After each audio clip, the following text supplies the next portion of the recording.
चंद्राभ्याम नमः। श्रीमद् वाल्मीकि रामायण अयोध्या कांड 34वां सर्ग।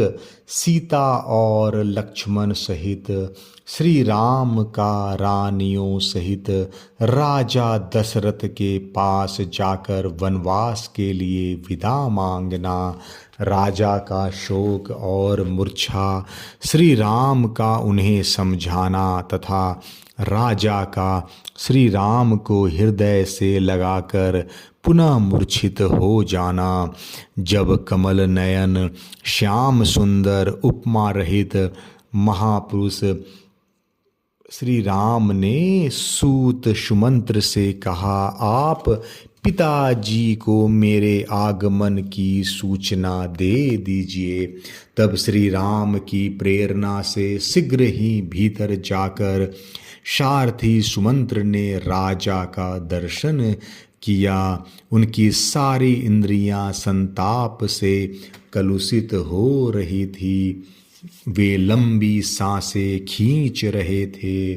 सुमंत्र ने देखा, पृथ्वीपति महाराज दशरथ राहुग्रस्त सूर्य, राख से ढकी हुई आग तथा जल शून्य तालाब के समान श्रीहीन हो रहे हैं। उनका चित्त अत्यंत व्याकुल है और वे श्री राम का ही चिंतन कर रहे हैं। तब महाप्राज्ञ सूत ने महाराज को संबोधित करके हाथ जोड़कर कहा। पहले तो सूत सुमंत्र ने विजय सूचक आशीर्वाद देते हुए महाराज की अभ्युदय कामना की। फिर भय से व्याकुल मंद मधुर वाणी द्वारा यह बात कही, पृथ्वीनाथ, आपके पुत्र ये सत्य पराक्रमी पुरुष श्री राम ब्राह्मणों तथा आश्रित सेवकों को अपना सारा धन देकर द्वार पर खड़े हैं। आपका कल्याण हो। ये अपने सब सुहृदों से मिलकर उनसे विदा लेकर इस समय आपका दर्शन करना चाहते हैं। आज्ञा हो तो यहाँ आकर आपका दर्शन करें। राजन, अब ये विशाल वन में चले जाएंगे। अतः किरणों से युक्त सूर्य की भांति समस्त राजोचित गुण से संपन्न इन श्री राम को आप भी जी भर कर देख लीजिए। यह सुनकर समुद्र के समान गंभीर तथा आकाश की भांति निर्मल सत्यवादी धर्मात्मा महाराज दशरथ ने उन्हें उत्तर दिया, सुमंत्र, यहाँ जो कोई भी मेरी स्त्रियां हैं उन सब को बुलाओ। उन सब के साथ मैं श्री राम को देखना चाहता हूँ। तब सुमंत्र ने बड़े वेग से अंतःपुर में जाकर सब स्त्रियों से कहा, देवियों, आप लोगों को महाराज बुला रहे हैं, अतः वहाँ शीघ्र चलें। राजा की आज्ञा से सुमंत्र के ऐसा कहने पर वे सब रानियां स्वामी का आदेश समझकर उस भवन की ओर चली। कुछ लाल नेत्रों वाली 350 पतिव्रता युवती स्त्रियां महारानी कौशल्या को सब ओर से घेर कर धीरे धीरे उस भवन में गई। उन सब के आ जाने पर उन्हें देखकर पृथ्वीपति राजा दशरथ ने सूत से कहा, सुमंत्र, अब मेरे पुत्र को ले आओ। आज्ञा पाकर सुमंत्र गए और श्री राम, लक्ष्मण तथा सीता को साथ लेकर शीघ्र ही महाराज के पास लौट आए। महाराज दूर से ही अपने पुत्र को हाथ जोड़कर आते देख सहसा अपने आसन से उठ खड़े हुए। उस समय स्त्रियों से घिरे हुए वे नरेश शोक से आर्त हो रहे थे। श्री राम को देखते ही वे प्रजापालक महाराज बड़े वेग से उनकी ओर दौड़े। किंतु उनके पास पहुँचने के पहले ही दुख से व्याकुल हो पृथ्वी पर गिर पड़े और मूर्छित हो गए। उस समय श्री राम और महारथी लक्ष्मण बड़ी तेजी से चलकर दुख के कारण अचेत से हुए शोकमग्न महाराज के पास जा पहुँचे। इतने में ही उस राजभवन के भीतर सहसा आभूषणों की ध्वनि के साथ सहस्त्रों स्त्रियों का हा राम यह आर्तनाद गूंज उठा। श्री राम और लक्ष्मण दोनों भाई भी सीता के साथ रो पड़े और उन तीनों ने महाराज को दोनों भुजाओं में से उठाकर पलंग पर बिठा दिया।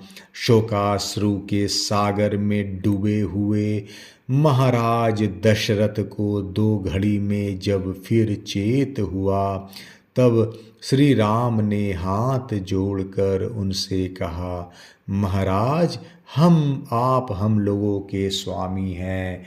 मैं दंडकारण्य को जा रहा हूँ और आपसे आज्ञा लेने आया हूँ। आप अपनी कल्याणमय दृष्टि से मेरी ओर देखिए। मेरे साथ लक्ष्मण को भी वन में जाने की आज्ञा दीजिए। साथ ही यह भी स्वीकार कीजिए कि सीता भी मेरे साथ वन को जाए। मैंने बहुत से सच्चे कारण बताकर इन दोनों को रोकने की भी चेष्टा की, परंतु ये यहाँ रहना नहीं चाहते हैं। अतः दूसरों को मान देने वाले नरेश, आप शोक छोड़कर हम सबको, मुझको, लक्ष्मण को और सीता को भी उसी तरह वन में जाने की आज्ञा दीजिए जैसे ब्रह्मा जी ने अपने पुत्र शनकादिकों को तप के लिए वन में जाने की अनुमति दी थी। इस प्रकार शांत भाव से वनवास के लिए राजा की आज्ञा की प्रतीक्षा करते हुए श्री रामचंद्र जी की ओर देखकर महाराज ने उनसे कहा, रघुनंदन, मैं कैकेयी को दिए हुए वर के कारण मोह में पड़ गया हूँ। तुम मुझे कैद करके स्वयं ही अब अयोध्या के राजा बन जाओ। महाराज के ऐसा कहने पर बातचीत करने में कुशल धर्मात्माओं में श्रेष्ठ श्री राम ने दोनों हाथ जोड़कर पिता के को इस प्रकार उत्तर दिया, महाराज, आप सहस्त्रों वर्षों तक इस पृथ्वी के अधिपति बने रहे। मैं तो अब वन में ही निवास करूंगा। मुझे राज्य लेने की इच्छा नहीं है। नरेश्वर, 14 वर्षों तक वन में घूम फिर कर आपकी प्रतिज्ञा पूरी कर लेने के पश्चात मैं पुनः आपके युगल चरणों में मस्तक झुकाऊंगा। राजा दशरथ एक तो सत्य के बंधन में बंधे हुए थे, दूसरे एकांत में कैकेयी उन्हें श्री राम को वन में तुरंत भेजने के लिए बाध्य कर रही थी।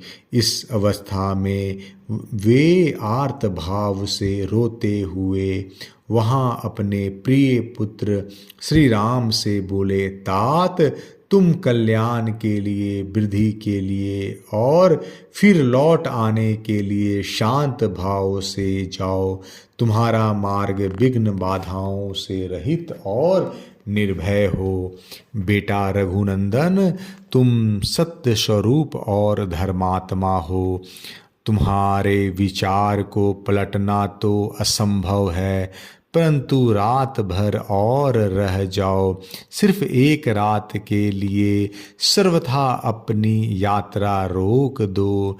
केवल एक दिन भी जो तुम्हें देखने का सुख उठा लूं। अपनी माता को और मुझको इस अवस्था में देखकर आज की इस रात में यहीं रह जाओ।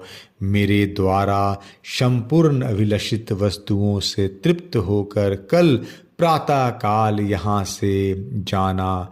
मेरे प्रिय पुत्र श्री राम, तुम सर्वथा दुष्कर कार्य कर रहे हो। मेरा प्रिय करने के लिए ही तुमने इस प्रकार वन का आश्रय लिया। परंतु बेटा रघुनंदन, मैं सत्य की शपथ खाकर कहता हूँ कि यह मुझे प्रिय नहीं है। मुझे तुम्हारा वन में जाना अच्छा नहीं लगता। यह मेरी स्त्री कैकेयी राख में छिपी हुई आग के समान भयंकर है। इसने अपने क्रूर अभिप्राय को छिपा रखा था। इसी ने आज मुझे मेरे अभीष्ट संकल्प से विचलित कर दिया है। कुलोचित सदाचार का विनाश करने वाली इस कैकेयी ने मुझे वरदान के लिए प्रेरित करके मेरे साथ बहुत बड़ा धोखा किया है। इसके द्वारा जो वंचना मुझे प्राप्त हुई है उसी को तुम पार करना चाहते हो। पुत्र, तुम अपने पिता को सत्यवादी बनाना चाहते हो। तुम्हारे लिए यह कोई अधिक आश्चर्य की बात नहीं है, क्योंकि तुम गुण और अवस्था दोनों ही दृष्टियों से मेरे ज्येष्ठ पुत्र हो। अपने शोकाकुल पिता का यह कथन सुनकर उस समय छोटे भाई लक्ष्मण सहित श्री राम दुखी होकर कहा, महाराज, आज यात्रा करके मैं जिन गुणों लाभों को पाऊंगा उन्हें कल कौन मुझे देगा। अतः मैं संपूर्ण कामनाओं के बदले आज यहाँ से निकल जाना ही अच्छा समझता हूँ और इसी का वरण करता हूँ। राष्ट्र और यहाँ के निवासी मनुष्य रहित सहित धन धान से संपन्न यह सारी पृथ्वी मैंने छोड़ दी है। आप इसे भरत को दे दें। मेरा वनवास विषय का निश्चय अब बदल नहीं सकेगा।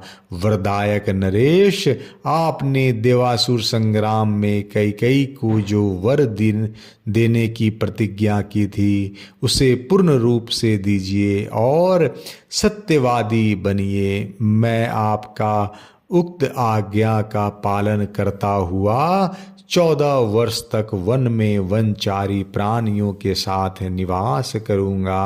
आपके मन में कोई अन्यथा विचार नहीं होना चाहिए। आप यह सारी पृथ्वी भरत को दे दीजिए। रघुनंदन, मैंने अपने मन को सुख देने अथवा स्वजनों का प्रिय करने के उद्देश्य से राज्य लेने की इच्छा नहीं की थी। आपकी आज्ञा का यथावत रूप से पालन करने के लिए ही मैंने उसे ग्रहण करने की अभिलाषा की थी। आपका दुख दूर हो जाए, आप इस प्रकार आंसू न बहावे। सरिताओं का स्वामी दुर्धर्ष समुद्र क्षुब्ध नहीं होता है, अपनी मर्यादा का परित्याग नहीं करता है। इस तरह आपको भी क्षुब्ध नहीं होना चाहिए। मुझे न तो इस राज्य की, न सुख की, न पृथ्वी की, न संपूर्ण भोगों की, न स्वर्ग की और न जीवन की ही इच्छा है। पुरुष शिरोमणे, मेरे मन में यदि कोई इच्छा है तो यही है कि आप सत्यवादी बने, आपका वचन मिथ्या न होने पाए। यह बात मैं आपके सामने सत्य और शुभ कर्मों की शपथ खाकर कहता हूँ। तात प्रभु, अब मैं यहाँ एक क्षण भी नहीं ठहर सकता। अतः आप इस शोक को अपने भीतर ही दबा ले। मैं अपने निश्चय के विपरीत कुछ नहीं कर सकता। रघुनंदन, कैकेयी ने मुझसे यह याचना की है कि राम, तुम वन को चले जाओ। मैंने वचन दिया है कि अवश्य जाऊंगा। उस सत्य का मुझे पालन करना है। देव, बीच में हमें देखने या हमसे मिलने के लिए आप उत्कंठित ना होंगे। शांत स्वभाव वाले, मृगों से भरे हुए और भांति भांति के पक्षियों के कलरवों से गूंजते हुए उस वन में हम लोग बड़े आनंद से रहेंगे। तात, पिता देवताओं के भी देवता माने गए हैं, अतः मैं देवता समझकर ही पिता आपकी आज्ञा का पालन करूंगा। नृपश्रेष्ठ, अब यह संताप छोड़ दीजिए। 14 वर्ष बीत जाने पर आप फिर मुझे आया हुआ देखेंगे। पुरुषी, जहाँ जितने लोग आंसू बहा रहे हैं, इन सब को धैर्य बंधाना आपका कर्तव्य है। और फिर आप स्वयं ही इतने विकल कैसे हो रहे हैं? यह नगर, यह राज, यह सारी पृथ्वी मैंने छोड़ दी। आप यह सब कुछ भरत को दे दीजिए। अब मैं आपके आदेश का पालन करता हुआ दीर्घ काल तक वन में निवास करने के लिए यहाँ से यात्रा कर रहा हूँ। मेरी छोड़ी हुई पर्वत खंडों, नगरों और उपवनों सहित इस सारी पृथ्वी का भरत कल्याणकारिणी मर्यादाओं में स्थित रहकर पालन करे। नरेश्वर, आपने जो वचन दिया है वह पूर्ण हो। पृथ्वीनाथ, निष्पाप महाराज, सत्पुरुषों द्वारा अनुमोदित आपकी आज्ञा का पालन करने में मेरा मन जैसा लगता है, वहाँ बड़े बड़े भोगों में और अपने किसी प्रिय पदार्थों में भी नहीं लगता। अतः मेरे लिए आपके मन में जो दुख है वह दूर हो जाना चाहिए। निष्पाप नरेश, आज आपको मिथ्यावादी बनाकर मैं अक्षय राज, सब प्रकार के भोग, वसुधा का अधिपति मिथिलेश कुमारी सीता तथा अन्य किसी अभिलषित पदार्थ को भी स्वीकार नहीं कर सकता। मेरी एकमात्र इच्छा यही है कि आपकी प्रतिज्ञा सत्य हो। मैं विचित्र वृक्षों से युक्त वन में प्रवेश करके फल मूल का भोजन करता हुआ वहाँ के पर्वतों, नदियों और सरोवरों को देख देख कर सुखी होऊंगा। इसलिए आप अपने मन को शांत कीजिए। श्री राम के ऐसा कहने पर पुत्र बिछोह के संकट में पड़े हुए राजा दशरथ ने दुख और संताप से पीड़ित हो उन्हें छाती से लगाया और फिर अचेत होकर वे पृथ्वी पर गिर पड़े। उस समय उनका शरीर जड़ की भांति कुछ भी चेष्टा न कर सका। यह देखकर महारानी कैकेयी को छोड़कर वहाँ एकत्र हुए अन्य सभी रानियां रो पड़ी। सुमंत्र भी रोते रोते मूर्छित हो गए और वहाँ सब ओर हाहाकार मच गया। अयोध्या कांड 34वां सर्ग समाप्त। जय श्री राम।